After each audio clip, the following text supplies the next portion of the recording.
संकष्टी गणेश चतुर्थी व्रत करने से घर परिवार में आ रही विपदा दूर होती है।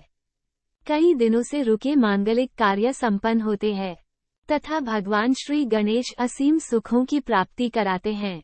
माह की किसी भी चतुर्थी के दिन भगवान श्री गणेश की पूजा के दौरान संकष्टी गणेश चतुर्थी व्रत की कथा पढ़ना अथवा सुनना जरूरी होता है।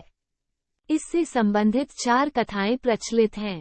पहली कथा पौराणिक एवं प्रचलित श्री गणेश कथा के अनुसार, एक बार देवता कई विपदाओं में घिरे थे।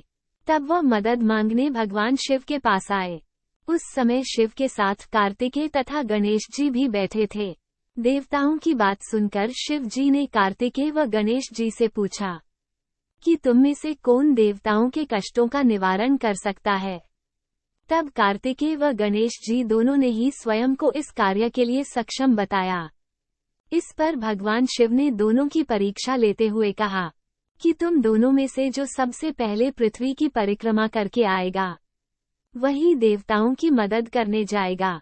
भगवान शिव के मुख से यह वचन सुनते ही कार्तिकेय अपने वाहन मोर पर बैठकर पृथ्वी की परिक्रमा के लिए निकल गए।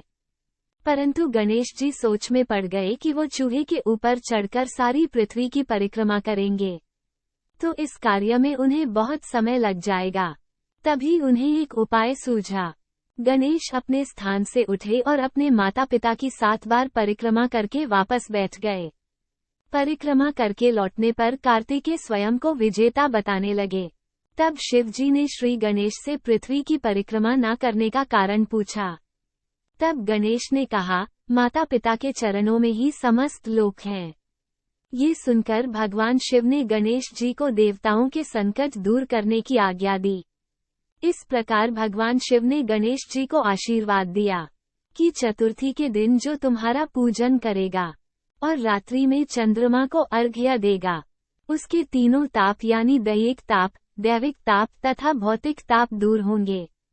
इस व्रत को करने से व्रतधारी के सभी तरह के दुख दूर होंगे और उसे जीवन के भौतिक सुखों की प्राप्ति होगी।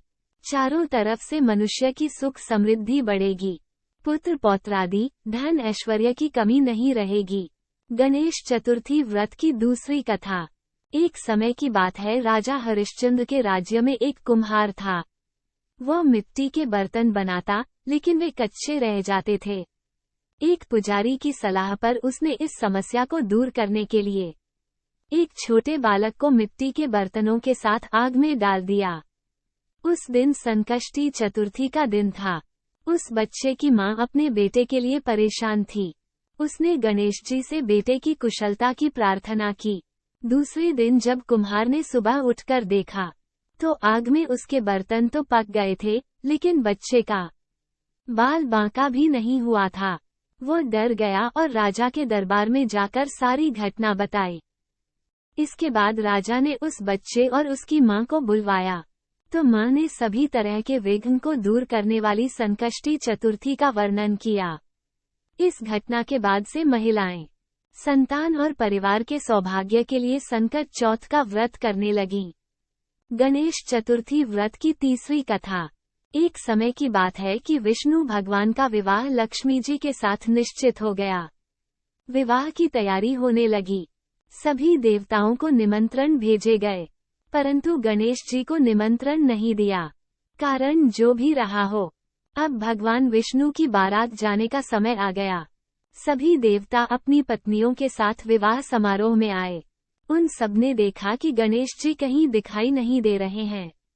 तब वे आपस में चर्चा करने लगे कि क्या गणेश जी को न्योता नहीं है या स्वयं गणेश जी ही नहीं आए हैं। सभी को इस बात पर आश्चर्य होने लगा। तभी सबने विचार किया कि विष्णु भगवान से ही इसका कारण पूछा जाए। विष्णु भगवान से पूछने पर उन्होंने कहा कि हमने गणेश जी के पिता भोलेनाथ महादेव को न्योता भेजा है। यदि गणेश जी अपने पिता के साथ आना चाहते तो आ जाते। अलग से न्योता देने की कोई आवश्यकता भी नहीं थी। दूसरी बात यह है कि उनको 1.25 मन मूंग, 1.25 मन चावल, 1.25 मन घी की और 1.25 मन लड्डू का भोजन दिन भर में चाहिए। यदि गणेश जी नहीं आएंगे तो कोई बात नहीं। दूसरे के घर जाकर इतना सारा खाना पीना अच्छा भी नहीं लगता। इतनी वार्ता कर ही रहे थे कि किसी एक ने सुझाव दिया, यदि गणेश जी आ भी जाएं तो उनको द्वारपाल बनाकर बैठा देंगे कि आप घर की याद रखना, आप तो चूहे पर बैठकर धीरे धीरे चलोगे तो बारात से बहुत पीछे रह जाओगे।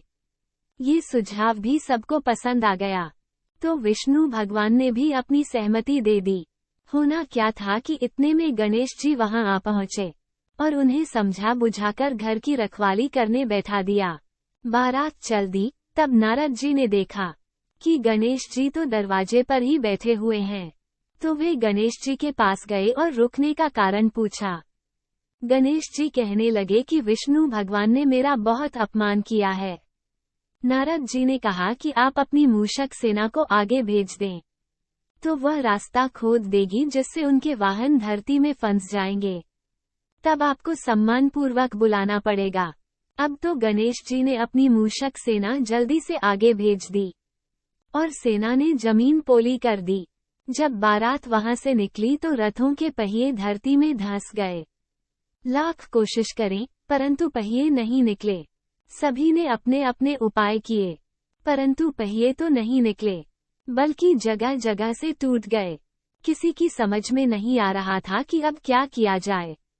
तब नारद जी ने कहा, आप लोगों ने गणेश जी का अपमान करके अच्छा नहीं किया। यदि उन्हें मनाकर लाया जाए तो आपका कार्य सिद्ध हो सकता है और यह संकट टल सकता है। शंकर भगवान ने अपने दूत नंदी को भेजा और वे गणेश जी को लेकर आए। गणेश जी का आदर सम्मान के साथ पूजन किया। तब कहीं रथ के पहिए निकले। अब रथ के पहिए निकल तो गए, परंतु वे टूट फूट गए, तो उन्हें सुधारे कौन? पास के खेत में खाती काम कर रहा था, उसे बुलाया गया। खाती अपना कार्य करने के पहले श्री गणेशाय नमः कहकर गणेश जी की वंदना मन ही मन करने लगा। देखते ही देखते खाती ने सभी पहियों को ठीक कर दिया।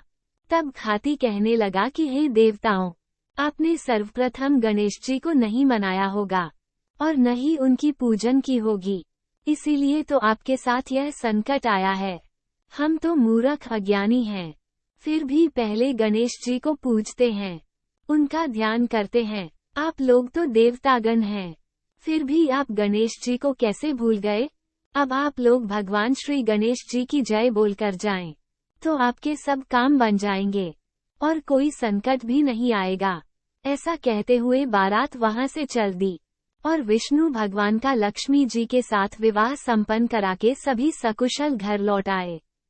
हे गणेश जी महाराज, आपने विष्णु को जैसो कारज सारियो ऐसो कारज सबको सिद्ध कर, जो बोलो गजानन भगवान की जय।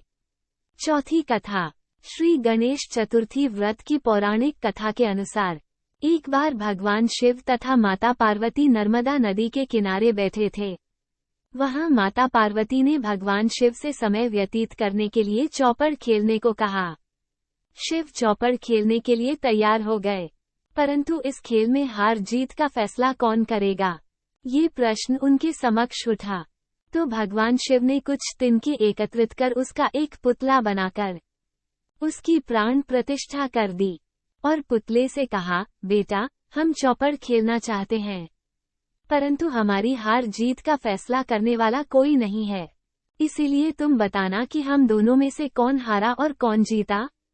उसके बाद भगवान शिव और माता पार्वती का चौपड़ खेल शुरू हो गया। ये खेल 3 बार खेला गया और सहयोग से तीनों बार माता पार्वती ही जीत गई। खेल समाप्त होने के बाद बालक से हार जीत का फैसला करने के लिए कहा गया, तो उस बालक ने महादेव को विजयी बताया। ये सुनकर माता पार्वती क्रोधित हो गई और क्रोध में उन्होंने बालक को लंगड़ा होने, कीचड़ में पड़े रहने का श्राप दे दिया। बालक ने माता पार्वती से माफी मांगी और कहा कि यह मुझसे अज्ञानतावश ऐसा हुआ है, मैंने किसी द्वेष भाव में ऐसा नहीं किया। बालक द्वारा क्षमा मांगने पर माता ने कहा, यहाँ गणेश पूजन के लिए नागन्याय आएंगी, उनके कहे अनुसार तुम गणेश व्रत करो, ऐसा करने से तुम मुझे प्राप्त करोगे। ये कहकर माता पार्वती शिव के साथ कैलाश पर्वत पर चली गईं। 1 वर्ष के बाद उस स्थान पर नागन्याय आई। तब नागन्याओं से श्री गणेश के व्रत की विधि मालूम करने पर उस बालक ने 21 दिन लगातार गणेश जी का व्रत किया। उसकी श्रद्धा से गणेश जी प्रसन्न हुए। उन्होंने बालक को मनोवांछित फल मांगने के लिए कहा। उस पर उस बालक ने कहा, हे विनायक, मुझ में इतनी शक्ति दीजिए कि मैं अपने पैरों से चलकर अपने माता पिता के साथ कैलाश पर्वत पर पहुंच सकूं, और वे ये देख प्रसन्न हो। तब बालक को वरदान देकर श्री गणेश अंतर्ध्यान हो गए। इसके बाद वो बालक कैलाश पर्वत पर पहुंच गया, और कैलाश पर्वत पर पहुंचने की अपनी कथा उसने भगवान शिव को सुनाई। चौपड़ वाले दिन से माता पार्वती शिवजी से विमुख हो गई थीं। अतः देवी के रुष्ट होने पर भगवान शिव ने भी बालक के बताए अनुसार 21 दिनों तक श्री गणेश का व्रत किया। इस व्रत के प्रभाव से माता पार्वती के मन से भगवान शिव के लिए जो नाराजगी थी, वह समाप्त हो गई। तब यह व्रत विधि भगवान शंकर ने माता पार्वती को बताई। ये सुनकर माता पार्वती के मन में भी अपने पुत्र कार्तिकेय से मिलने की इच्छा जागृत हुई। तब माता पार्वती ने भी 21 दिन तक श्री गणेश का व्रत किया, तथा दूर्वा, फूल और लड्डुओं से गणेश जी का पूजन अर्चन किया। व्रत के 21वें दिन कार्तिकेय स्वयं माता पार्वती जी से आ मिले। उस दिन से श्री गणेश चतुर्थी का यह व्रत समस्त मनोकामनाओं की पूर्ति करने वाला व्रत माना जाता है। इस व्रत को करने से मनुष्य के सारे कष्ट दूर होकर मनुष्य को समस्त सुख सुविधाएं प्राप्त होती हैं।